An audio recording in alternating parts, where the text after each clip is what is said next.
August 23rd, 1942. For clock hours, the high step overlooking the Volga, the air tastes of dry grass, diesel exhaust, and the faint, metallic tang of impending thunder. General Friedrich Paulus stands atop a small, sun-scorched rise, his gloved hand resting lightly on the fender of his staff car. Behind him, the horizon is no longer a line of nature. It is a jagged, vibrating wall of steel. Thousands of Panzer III and IV tanks sit idling, their engines creating a low-frequency growl that you can feel in your teeth. This is the Sixth Army at its absolute peak. They aren't just soldiers. They are the undisputed masters of continent. And today, they have come to claim their final prize. Paulus checks his watch. The glass is spotless, reflecting the pale light of a rising sun. His uniform is pressed to a razor's edge, a sharp contrast to the dusty, chaotic reality of the Russian front. In this moment, Paulus doesn't look like a man at war. He looks like an architect preparing to sign off on a finished project. He looks down at his maps, spread across the hood of the car, and then out toward the horizon where the city of Stalingrad stretches along the western bank of the Volga like a long, industrial ribbon. To him, the city isn't a fortress. It isn't even a threat. It is a formality, a final checkbox on a long list of conquests. The Russian is finished, he remarks to his adjutant. His voice is flat, devoid of excitement. It is the tone of a mathematician stating a fact. He has calculated the strength of the Soviet Red Army, analyzed their losses, and concluded that they are a spent force. He has heard the whispers from intelligence about massive reserves being built up behind the Ural Mountains, but he dismisses them with a wave of his hand. To Paulus, facts are what you can see on a map, and his map says victory is inevitable. He laughs, a rare, thin sound, at the suggestion that the Russian winter might play a role. By winter, he expects his men to be garrisoned in warm villas, drinking captured vodka and toast the end of the war in the East. The silence of the morning is suddenly torn apart by the scream of Junkers Ju-87 Stukas. Hundreds of them. They die with their sirens wailing, the Jericho trumpets, turning the sky into a choir of controlled destruction. Below them, the Sixth Army begins to move. The earth groans under the weight of the hear. You can see the dust clouds rising for miles, a tidal wave of gray steel rolling toward the Volga. This is the Blitzkrieg at its most terrifying. There is no doubt in the eyes of the German Lancer. They have marched from the borders of Poland to the gates of Asia, and they believe they are invincible. As the first shells impact the suburbs, the heat begins to radiate across the steppe.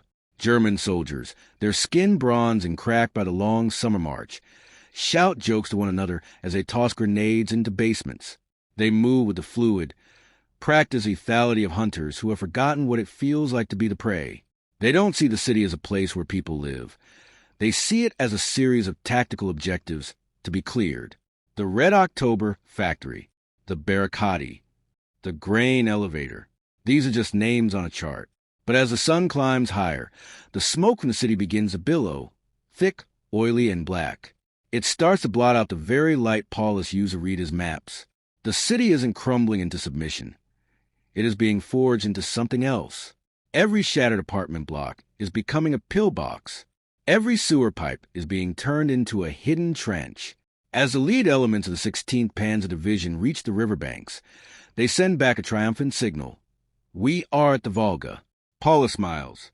He believes the battle is won before it has even truly begun. He doesn't realize that he hasn't just entered a city. He has entered a meat grinder. The Russian specters he mocked are about to become very real, very lethal, and very numerous. Deep in the basement of a ruined department store, a Soviet radio operator is already transmitting the coordinates of the German spearhead. The trap isn't being set. It's being baited. The Sixth Army marches forward, their boots clicking rhythmically on the pavement of the industrial districts. They are walking into the throat of a monster, led by a man who thinks he has already tamed it. The wind shifts, carrying the first faint, chilling scent of the north. It is a whisper of the frost to come, a warning that the invincible Wehrmacht is about to learn the difference between a map exercise and a graveyard. As the first day of the assault ends, the city is a pillar of fire. Paulus retires to his headquarters, convinced the city will fall in 48 hours. He orders his wine chilled. He is a man who trusts his logic more than his instincts. He cannot see that the defeated enemy is currently moving 10 divisions across the river under the cover of the very smoke he created.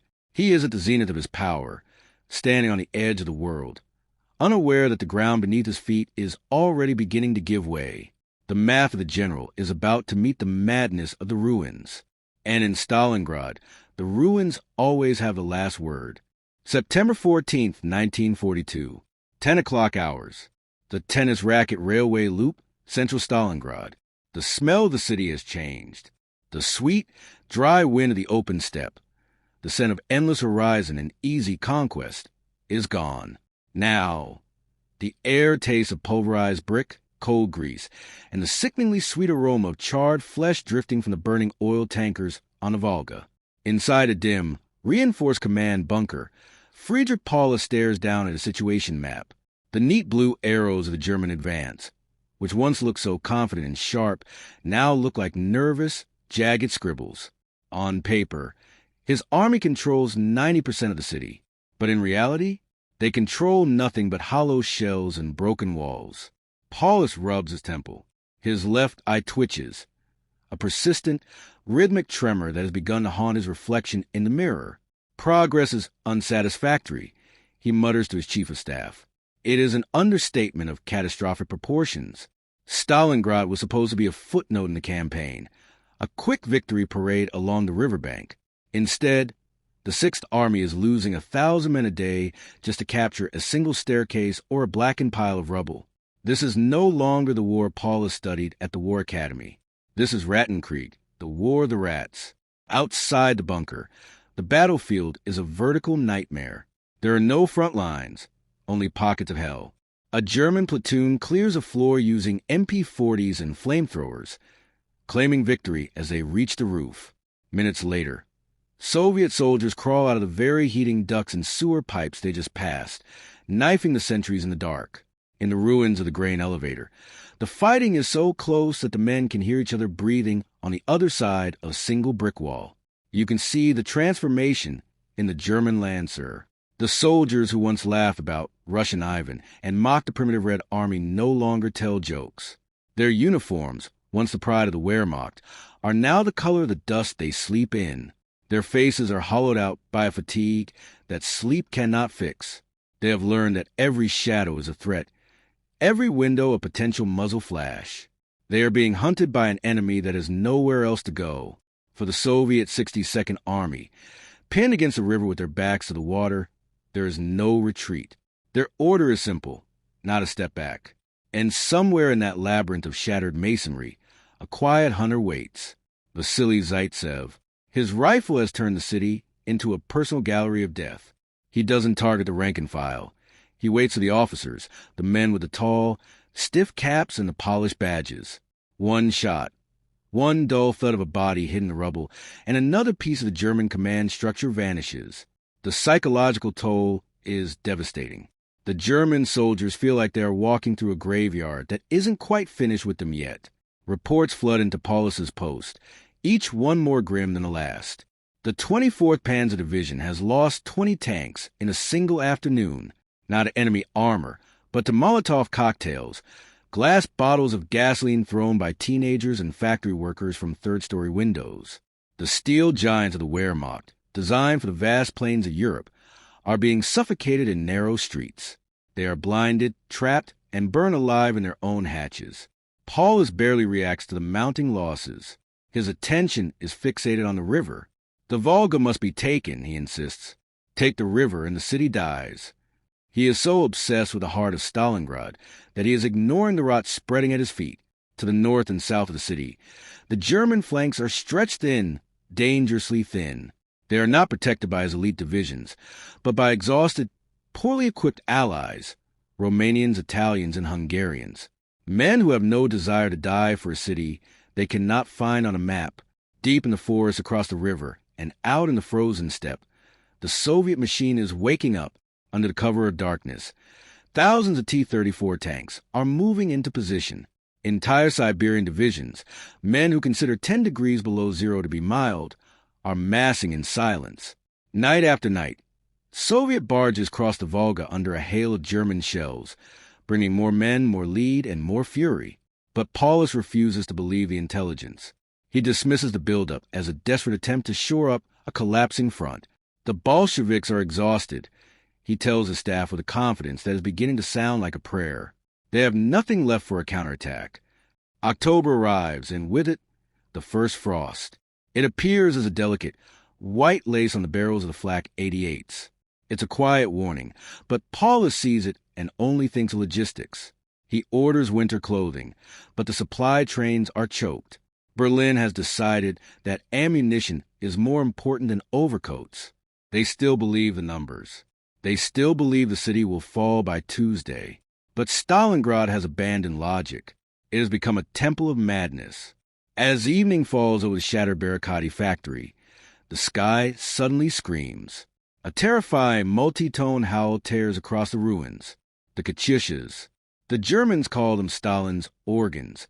Dozens of rockets streak through the darkening sky, leaving trails of fire that light up the devastation. Then the explosions begin. The earth doesn't just shake, it erupts.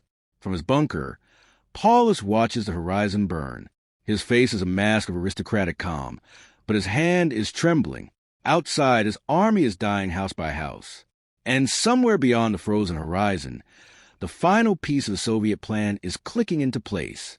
The trap is no longer being prepared. The jaws are already open. November 19th, 1942, 5 o'clock hours.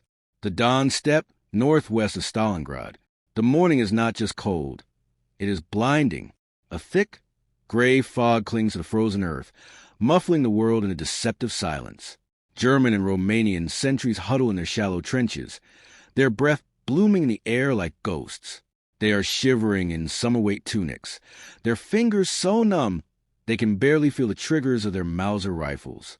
For weeks, they have heard the distant, rhythmic clanking of metal in the dark, the sound of Soviet ghosts moving through the mist. They reported it. They pleaded for reinforcements. But from his heated headquarters in the city, Paulus dismissed them. Nervous fantasies, he called them. Then the sky explodes.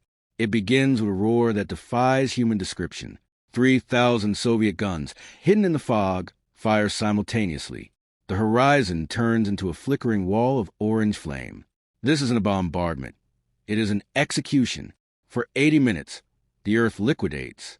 Shells the size of trash cans rain down on the Romanian Third Army, obliterating entire regiments before they can even stand up. The invincible flank that Paulus trusted to protect his rear is being turned into a bloody slush of mud and frozen limbs. As the smoke clears, the sound changes. It becomes a deep mechanical thrum that vibrates the very bedrock of the steppe. Out of the fog emerge the T-34s. Hundreds of them, painted a ghostly white, their wide tracks clattering over the iron-hard ground. Behind them, thousands of Soviet infantrymen, clad in thick sheepskin coats and felt boots, scream a single word that chills the blood of every German who hears it. The Romanian line doesn't just break, it vanishes. Men throw down their useless weapons and run into the blinding white wilderness, only to be cut down by the relentless advance of the Soviet Fifth Tank Army. The Russian Ivan that Paulus mocked has arrived, and he hasn't come to trade shots in the ruins. He has come to close the door. 80 miles to the south, the scene repeats. The Soviet 4th Mechanized Corps smashes through the Romanian 4th Army like a hammer through glass. The two Soviet pincers are moving with a terrifying, singular purpose, to meet at the Kalach Bridge, far behind the German 6th Army. Back in Stalingrad, the news reaches Paulus in fragments. A cut telephone line here, a panicked radio transmission there. At first, he refuses to believe the scale of it. He is a man of order, of controlled environments. This chaotic, sprawling disaster doesn't fit into his spreadsheets. It is a local breakthrough, he tells his staff. He orders a few panzer units to turn around and head into the steppe, but it's like trying to stop a dam break with a handful of pebbles. His tanks are low on fuel, their engines seizing in the minus 20 degrees Celsius temperatures. By November 22nd, the reality can no longer be ignored. At the town of Kalach, the two Soviet spearheads meet. In a cinematic moment of triumph, Soviet tank commanders embrace in the snow, lighting flares to signal their success. The circle is complete. Inside the ruins of Stalingrad, 250,000 German and Allied soldiers are now trapped. They are no longer besiegers. They are the besieged. The Volga is at their backs, and a wall of Soviet steel is at their front. The fortress Stalingrad, that Hitler promised would be a monument of German glory, has become a Kessel, a cauldron. Paulus sits at his desk, his left eye twitching violently now. He has a choice. He can ignore Hitler's standing order of no retreat and launch a breakout attempt while his horses still have meat on their bones and his tanks have a few drops of gas. His generals beg him to move. Break out now, they urge, while the ring is still thin. But Paulus is a man of frozen character. He is an officer of the old school, where command from the Führer is the voice of God. He waits. He hesitates. He looks at his maps, hoping the blue arrows will somehow reappear and save him. He looks for a logical exit in a situation that has become purely primal. Outside, the first real blizzard of the year begins to howl, burying the dead and the living alike in a shroud of white. The temperature plummets. The Russian winter isn't laughing anymore. It has arrived to claim its debt. And for the Sixth Army, the price is everything. November 24th, 1942, 1800 hours. Gumrak Airfield, outer Stalingrad perimeter. The wind is no longer a sound. It is a physical weight. It tears across the open airfield, carrying ice crystals that feel like needles against the skin. General Paulus stands in the doorway of a Junkers Ju-52 transport plane, watching the last of the wounded being hoisted into the dark, vibrating hold. This airfield is now the Sixth Army's only umbilical cord to the outside world. If it cuts, they die. Earlier that morning, the order had come from the Wolf's Lair, Hitler's headquarters in East Prussia. It was a message that defied military reality. The Sixth Army will hold its positions. I will supply the fortress from the air. Paulus stares into the swirling white void. He knows the math better than anyone. His army needs 700 tons of food, fuel, and ammunition every single day just to survive. The Luftwaffe's head, Hermann Göring, has promised Hitler he can deliver it. But as Paulus looks at the frost-covered wings of the few planes that have managed to land, he sees the lie for what it is. Göring is a man of grand gestures and empty words. The Sixth Army is a machine that runs on calories and gasoline. The Führer says we stay. Paulus whispers to his chief of staff, General Schmidt. Schmidt, a hardline Nazi who shares none of Paulus's quiet doubts, nods firmly. We hold. The relief army is coming. But out in the trenches, the invincible soldiers are beginning to transform into ghosts. The rations have been cut to a single slice of sawdust-heavy bread and a bowl of watery horse-meat soup per day. The horses, which are supposed to pull the artillery, are being slaughtered and eaten. The men are huddled in foxholes that are little more than shallow graves dug into the permafrost. They're wearing summer coats over thin sweaters, their feet wrapped in blood-soaked rags because their leather boots have shrunk in the freeze, cutting off circulation. You can see the Stalingrad stare begin to take hold, a wide-eyed, vacant expression of men who have seen the bottom of the world. They are fighting two enemies now. The Red Army, which probes their lines with relentless mortar fire, and the White Death, the frostbite that turns toes and fingers black before they simply fall off. Back in Germany, the propaganda machines are still playing Wagner. They speak of the heroic defense of the Volga. But in the Kessel, there is no music. There is only the rhythmic thump-thump of Soviet sewing machine biplanes dropping small bombs in the middle of the night to keep the Germans from sleeping. There is the sound of teeth chattering. And there is the silence of the men who don't wake up. Paulus remains in his bunker, surrounded by the smell of stale tobacco and unwashed bodies. He is still obsessed with the big picture. He receives a radio message from Field Marshal von Manstein, who is frantically assembling a relief force called Operation Winter Storm. Manstein tells him to prepare to break out and meet the rescue columns. This is the moment, the last exit. If Paulus moves his divisions now, while they still have the strength to march, he might save 100,000 lives. But the fuel gauges in his tanks are at zero. To move, he would have to abandon his heavy guns and his thousands of wounded. He would have to disobey a direct order from Hitler. Paulus, the man of maps and logic, is paralyzed by his own discipline. He cannot bring himself to be a rebel, even to save his men from furnace. He waits for a miracle that he knows in his heart is never coming. On the horizon to the southwest, a faint glow appears. It is the muzzle flashes of Manstein's tanks, fighting their way toward the pocket.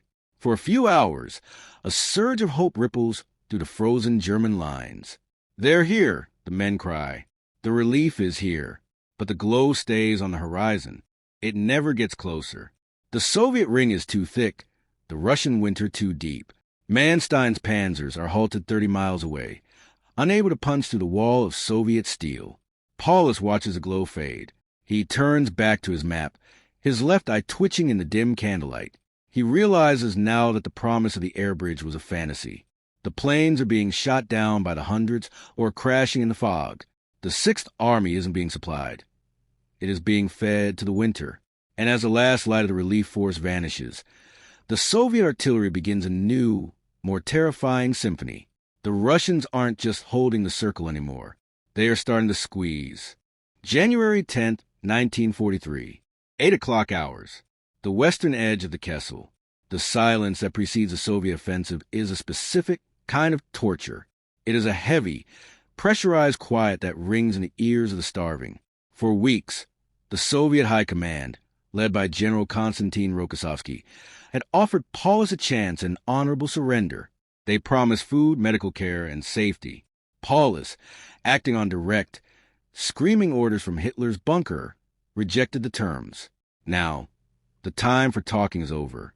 The Soviet response begins with the Maskirovka of 1,000 muzzles.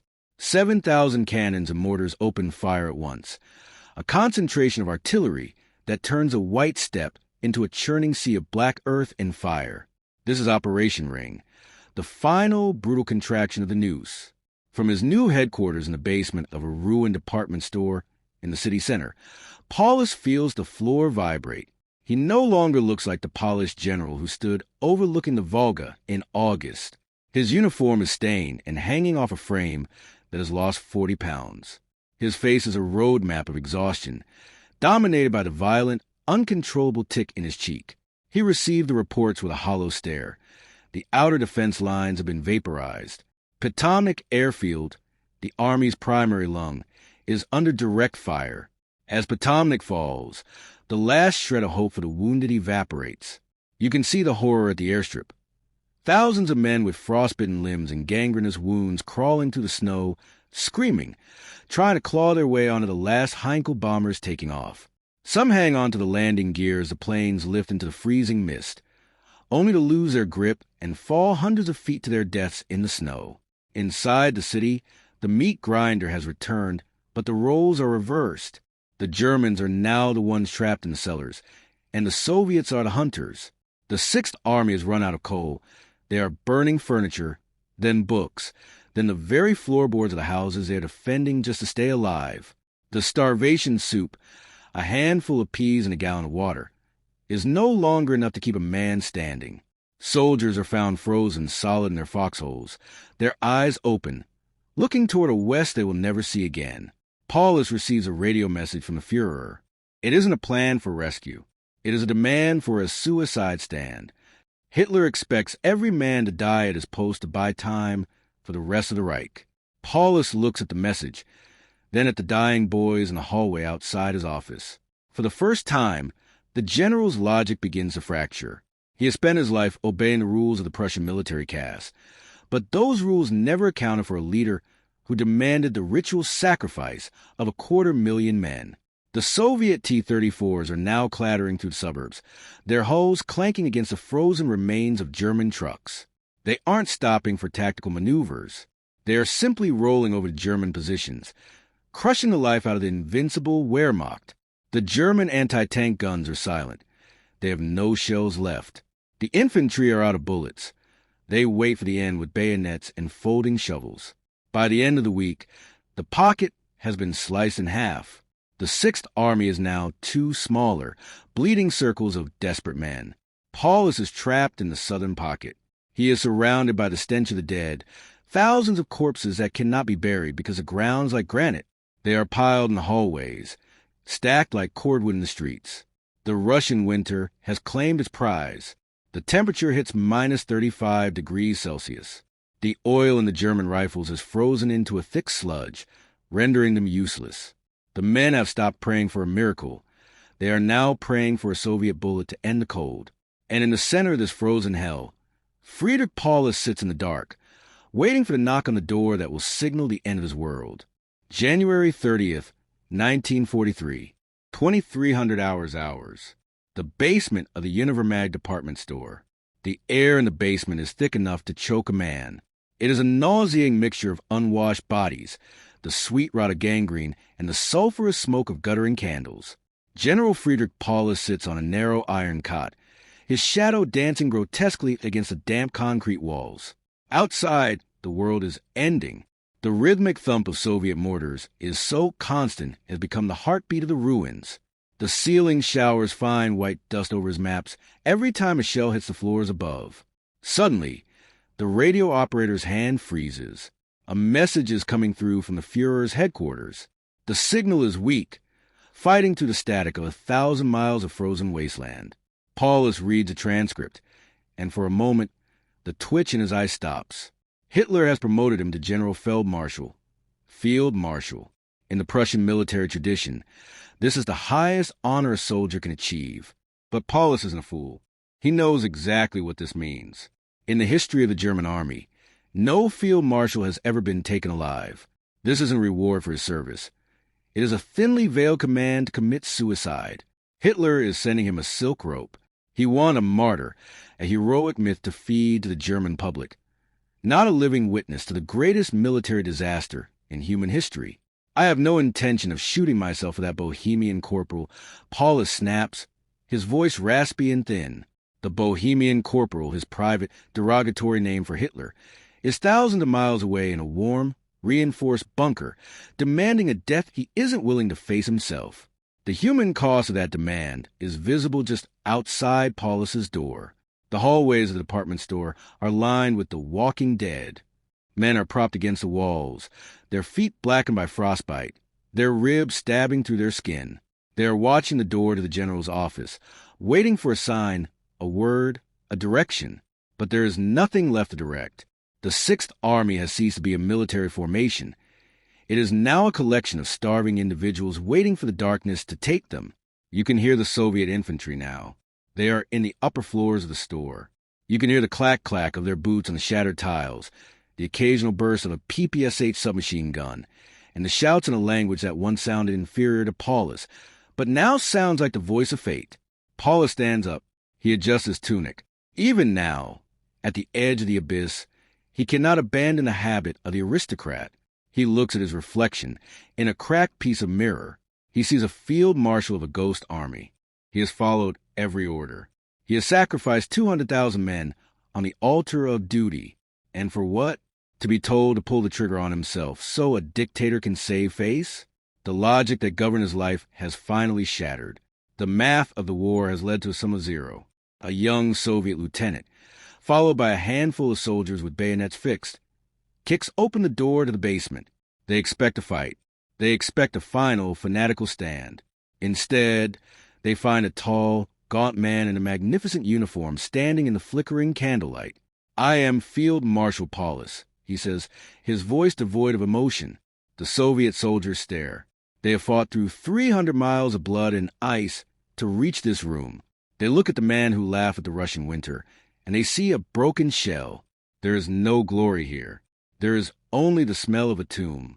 As Paulus is led out of the basement and into blinding white light of the Stalingrad morning, he sees the wreckage of his pride. Thousands of his men are being rounded up, their hands over their heads, their faces masked by frozen rags. They look at him, their commander, as he is placed into a Soviet staff car. Some watch with indifference, others with a cold, simmering hatred. The invincible general is leaving. The starving captives are staying. And the long march to the east, the march from which most will never return, is about to begin. February 2nd, 1943, 12 o'clock hours. The northern pocket, Stalingrad. The last gun has fallen silent. A silence so heavy it feels like a physical blow settles over the ruins of the tractor factory. For the first time in 5 months, the air isn't vibrating with the scream of Nebelwerfers or the rhythmic thud of mortars. The smoke begins to clear, revealing a landscape that no longer looks like Earth. It is a moonscape of jagged steel and pulverized bone, draped in a thick, indifferent sheet of white. The surrender is total. Out of the cellars, the sewers, and the blackened husks of the factories, they begin to emerge.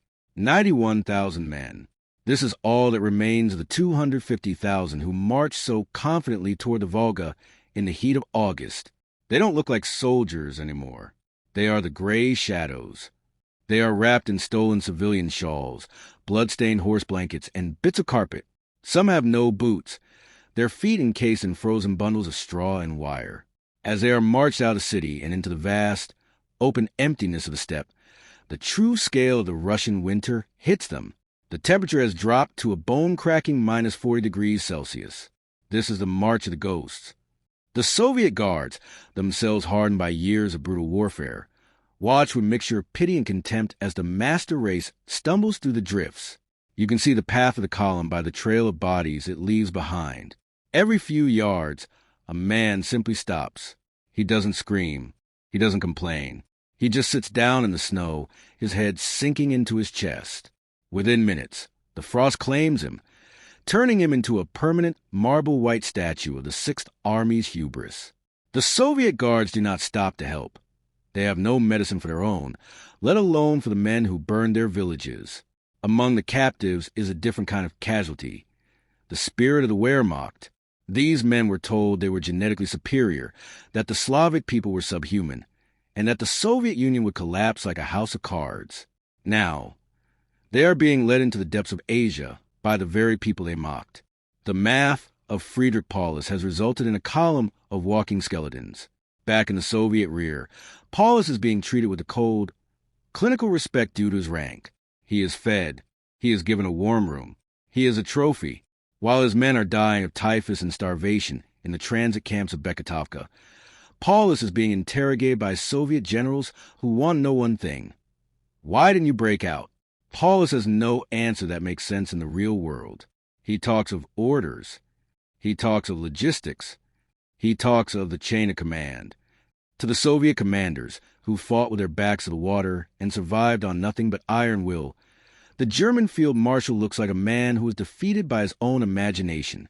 He was so afraid of disobeying a madman in Berlin that he let an entire army rot in the snow. The realization is beginning to dawn on the captives as they march deeper into the frozen east. They look at the endless horizon, the infinite supply of Soviet reserves, and the T-34s clattering past them toward the west. They realize that the war didn't just end for them at Stalingrad. It ended for Germany. The myth of invincibility has been shattered in the frozen mud of the Volga, and no amount of propaganda can glue it back together. As the sun sets over the column, casting mile-long shadows across the snow, the invincible Sixth Army disappears into the white void of the Soviet interior. Out of the 91,000 who surrendered, only 6,000 will ever see Germany again. The rest are destined to become part of the soil they try to conquer. And in his comfortable cell, the field marshal who laughed at the winter finally begins to weep, not for his men, but for the map that failed him. 1953, 9 o'clock hours, a railway station in West Germany. The steam from the locomotive hisses, clouding the platform in a cold, gray mist. A small group of men steps down from the cattle cars, haggard, frail, and aged far beyond their years. These are the last survivors, the lucky 6,000. Out of the 250,000 who followed Friedrich Paulus into the throat of the Volga, only this handful remains to tell the story. They carry no trophies. They have no medals. They only have the Stalingrad stare and the frostbite scars that itch whenever the wind turns cold. Friedrich Paulus did not die in the snow. He did not follow the silk rope Hitler sent him. Instead, the man of logic found a new set of rules to follow. In captivity, he joined the National Committee for a Free Germany, broadcasting anti-Nazi propaganda to the very troops he once commanded. He traded his loyalty to the Führer for a chance to survive, eventually testifying at the Nuremberg trials against his former comrades. He spent his final years in East Germany, living in a villa provided by the Soviet-controlled government. He worked as a police consultant, a quiet shadow of a man who spent his afternoons obsessively replaying the Battle of Stalingrad on a tabletop with miniature blocks. He was still trying to find the error in the math, still trying to understand how his perfect blue arrows were swallowed by the red tide. But history does not care about the general's excuses. The legacy of Stalingrad isn't found in the villas of East Germany or the transcripts of Nuremberg. It is found in the soil of the Mamayev Kurgan, the high hill overlooking the city. Even today, decades later, when the spring thaw comes, the earth still blooms with the debris of the Sixth Army, shards of rusted helmets, rotted leather boots, and the white, calcified remains of men who believed they were masters of the world. You can stand on that hill today and look out over the Volga. The river flows as it always has, vast, slow, and indifferent to the madness of men. It doesn't remember the fire. It doesn't remember the Jericho trumpets or the scream of the Katyushas. The story of Friedrich Paulus is the ultimate warning of the cost of hubris. It is the story of what happens when a leader values a map more than human life, and when an army mistakes its equipment for its soul. Paulus laughed at the Russian winter because he thought he was above the laws of nature. He thought that will and order could conquer the raw, unyielding reality of a people fighting for their existence. He was wrong. The invincible Wehrmacht died at Stalingrad. The war continued for 2 more bloody years, but the heart of the Third Reich was buried in the rubble of the Barricade factory. Every tank that rolled toward Berlin from that moment on carried the momentum of the Volga. As the sun sets over the modern city, now called Volgograd, the shadows of the monuments grow long. They reach out over the steppe, over the graves of the Germans and the Russians alike. And if you listen closely to the wind as it whips across the open plains, you can still hear it. It's not a laugh. It's a low, mournful whistle, the sound of the Russian winter, forever keeping watch over the graveyard of an empire